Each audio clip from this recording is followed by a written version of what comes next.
लोक याच्यावर टीका करतील.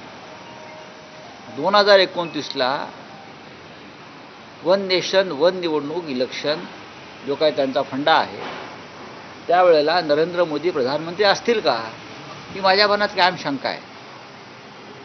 त्यांच्याकडे बहुमत आहे, त्यांच्याकडे 2 टेकू आहेत, त्यांना पक्ष फोडण्याचा आणि बहुमत प्राप्त करण्याचा अनुभव आहे.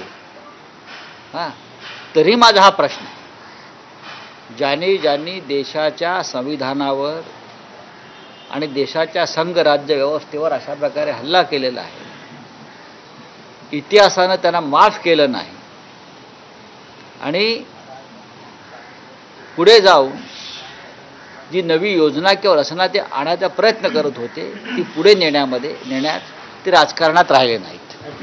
निवडणुका लागतात असं कोणत्या लोकसभेच्या असं बोला मग, कधी लागू द्या. शिवसेनेनं मुंबईसह 14 महानगरपालिकांच्या निवडणुकांची तयारी सुरू केलेली आहे आणि आम्ही अत्यंत ताकदीने निवडणुका लढवू.